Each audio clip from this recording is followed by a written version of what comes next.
პლუს ჩავსვავ პარალელურ პარკირებასაც, ამიტომ ჩემი რჩევა იქნება ბოლომდე უყუროთ და გაიგებთ როგორ ვაპარკინგებ მე ავტომობილს. ზე გამსვლელების ძირითადი პრობლემა ზოლიდან ზოლში მოძრაობა. მოკლედ ვაკეთებ ჩემდეგნაირად ყველაფერს. პირველ რიგში შეგვიძლია უკანა სარკეში გავიხედოთ, შეგვიძლია მარცხენა სარკეში გავიხედოთ, ან შეგვიძლია მარჯვენა სარკეში გავიხედოთ. გააჩნია რომელ ზოლში ვდგავართ. როცა გაიხედებით მარცხნივ, ხედავთ მაგალითისთვის ავტობუსი დგას ძალიან შორს. ასევე გავიხედებით გვერდზე, რასაც ეძახიან მხარზე გახედვას, ჩავრთავთ მარცხნივ პავაროტნიკს და გადავდივართ ნელ-ნელა ზოლში. არ არის საჭირო rulis გადაქნება ან გადმოქნება, უბრალოდ ნელ-ნელა მოხრით საჭეს და ეგ არის. ზოლში გადასასვლელად ასევე აუცილებელია რომ ჩვენი ავტომობილის სარკეები კარგად გქონდეს გასწორებული ისე რომ მისი ხილვადობა იყოს მაქსიმუმზე და ასევე ხედავდეთ ჩვენ ავტომობილს და ჩვენს უკან მყოფ ზოლებს. ამას უკვე თქვენი მასწავლებელი გასწავლით ყველაფერს.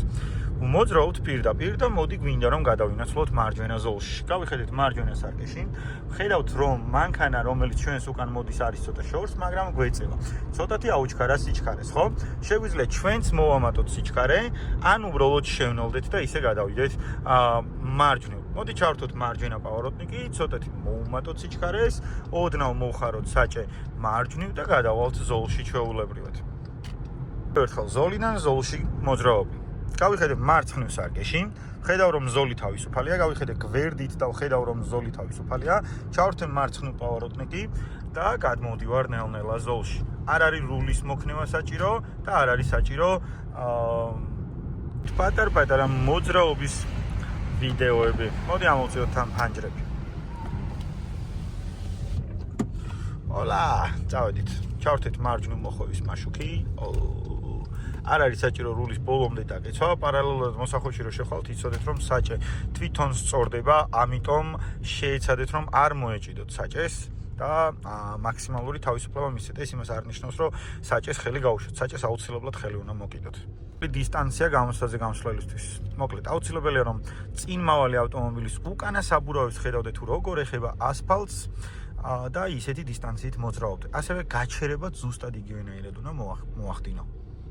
მახსოვდეთ, ვისაც კარგად გინდათ მოძრაობის შესწავლა, თქვენს მასწავლებელს აუცილებლად მოსთხოვეთ, რომ მხოლოდ სწორ ზოლზე გატარებინებთ ავტომობილს. შეეცადეთ, რომ სხვადასხვა ზოლებში მონაცვლეობა და ასე შემდეგ გაკეთებინოთ, იმიტომ რომ ეს გამოცდაზე აუცილებლად გამოგარგებათ. ზოლიდან ზოლში მოძრაობის სწავლა თუ გინდა და სხვადასხვა ისეთი მანევრების, რომელიც გამოცდაზე გამოგადგება, პირველ რიგში აუცილებელია რომ შენს მასწავლებელს მოსთხოვო ის, რომ წაგიყვანოს ისეთ გზებზე, სადაც შეიძლება ერთიდან მეორე ზოლში გადასვლას ან მეორედან მესამე ზოლში.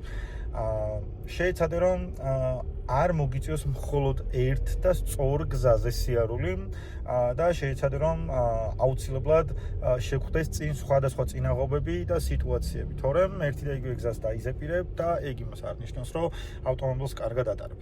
კარგია გზის გაზეპირება, თუნდაც მაგალითისთვის სამსახურიდან სახლამდე რომ გზა გაიზეპირო, ეს მოგცემს იმის პრივილეგიას, რომ ძალიან მალე შეიძლება გადაადგილებას და ძალიან კარგად კონკრეტულად მაგ გზის მონაკვეთზე, მაგრამ თუ აღმოჩნდები ისეთ ტერიტორიაზე, რომელსაც არ იცნობ, ჩათვალე რომ დავიწყებული იქნება შენს გონებას დაკვირვება ნიშნებზე და ასე შემდეგ, რის შედეგადაც ფიზიკურად ანუ ისეთ სიტუაციაში, რომელიც იქნება რთული შენთვის, გამოზრომაც რთული იქნება რა. ამიტომ უნდა შეეცადო რომ ყოველთვის სხვადასხვა გზებზე მონაცვლეობით იარო, რათა შეხვდეს სხვადასხვა სიტუაციები, სხვადასხვა საგზაო მონიშნები, ნიშნები და ასე შემდეგ. დაიმახსოვრე რომ აუცილებელია მასწავლებელთან დასვა ძალიან ბევრი კითხვა.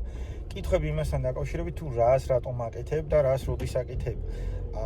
ამ კითხვებზე პასუხებთან ერთად გაიზრდება შენი ცოდნა. შეიძლება პრაქტიკული მაგალითი ვერ გაიარო რაღაც კონკრეტული მომენტის, მაგრამ თეორიულად მაინც გეცოდინებე თუ რა უნდა გააკეთო, როგორ უნდა გააკეთო და რა მომენტში უნდა გააკეთო ეს ყველაფერი. ეს გამოცდაზე წინ პირველი იდგები შუქნიშანზე და იმახსოვრე რომ ყურადღებით უნდა იყო აუცილებლად შუქნიშანთან და ყურადღებით უნდა იყო იმიტომ რომ უკნიდან რომელიმე ავტომობილმა არ დაგისიგნალოს, ასე ვთქვათ, დიდხანს არ გაჩერდე და მოძრაობა არ შეაფერხო. ვთ ისევ დისტანციის დაცვით, წინმავალი ავტომობილი ხედავთ რომ გადმოვიდა მარჯვნივ, ეს ავტომობილები რა თქმა უნდა შენელდებიან და ჩვენს ყურადღებით უნდა ვიყოთ იმისთვის რომ შევნელდეთ აუცილებლად, ასევე ვიყურებით სარკეში რომ გვერდიდან ვიღაც არ გვეწეოდეს ცუდად და გვერდზე არ გადავიდეთ შემთხვევით და ვაკონტროლებთ ზოლს. გვინდა მარცხენა ზოლში გადასვლა, ამიტომ ჩავრთავთ პავაროტნიკს, გადმოვინაცვლებთ მარცხენა ზოლში და გავთიშავთ პავაროტნიკს. ამ პავაროტნიკზე ძალიან გთხოვთ ნუ დამაჯავთ, იმიტომ რომ ამ სიტყვას ვიყენებ. Შემიძლია მაშუქიც ვთქვა, მაგრამ ამ სიტყვას ვიყენებ. მე ვხედავ მაგ საბურავებს, ასე ვთქვათ, ახლოს მივედი, ესე ახლოს გამოცდაზე არ მიხვიდეთ. ადამიანს აქვს კითხვა, თუ რატომ უნდა დავიცვათ რაღაც კონკრეტული დისტანცია წინ მავალ ავტომობილთან, ამ მდგომ ავტომობილთან და გეტყვით, რომ ავარიული სიტუაცია რომ შეიქმნას, ან წინ მყოფი ავტომობილი ფიზიკურად რო ვეღარ იწროდეს, ჩვენც ვერ შევძლებთ, ასე ვთქვათ, მოძრაობას და აუცილებელი იქნება რომ გვერდი აუვართ. ხოლო გვერდის ავლა შეგვიძლია მაშინ, როდესაც დაბრკოლებას სრულად ხედავთ. დავინაცვლოთ მარცხენა ზოლში, ხედავთ რომ ავტომობილი ახლოს არის, მაგრამ არც ისე ახლოს რომ ზოლი ვერ შევიცვალოთ და შევხვევთ მარცხნივ. სადაც დიდი ალბათობით გვექნება საპარკინგო ადგილი და დავაპარკინგებ. მაზარი ადგილია, მაგრამ მაინც ჩემეული მეთოდით დავაპარკინგებ რა. ამ ხელა ადგილს არ ველოდი რეალურად. ვიყურებთ მარცხენა ფანჯარაში და ვუყურებთ რომ უკან მყოფი ავტომობილის ცხვირი გამოჩნდეს მთლიანად, გავასწორებთ რულს და სწორი საჭით შემოვდივართ ზოლში ან იმ მანქანის უკანა ნაწილს გამოვიჩინთ აი ესეთ ადგილას და წამოვალთ მერე მარცხნივ მოხვეული საჭით და შემოვალთ შიგნით ზოლში. აი ეს მარტივად. დიდ ადგილებშიც იგივენაირად ხდება პარკირება, ამას ახლა მე წინ მივწევ და დავაყენებ ისე რომ თუ უკან მყოფი ავტომობილი გავა, უკან დარჩეს უფრო მეტი ადგილი, ასე ვთქვათ. თუმცა აიქეთ ვიდეო გამოიწერეთ არხი და დავდებ კიდე ესეთ უამრავ ვიდეოს. გადაუზიარეთ videos მეგობრებს, გზა და გზა, სამსახურისკენ მინოვალი, შევეცდები გადავიღოთ კონკრეტული მომენტები და სიტუაციები, რაც მომავალში ასე ვთქვათ გამოცდის ჩაბარებაში გამოგარდებათ, videos ამას ტექნიკურად და ტაქტიკურად გასწავლით სწორ მოძრაობას.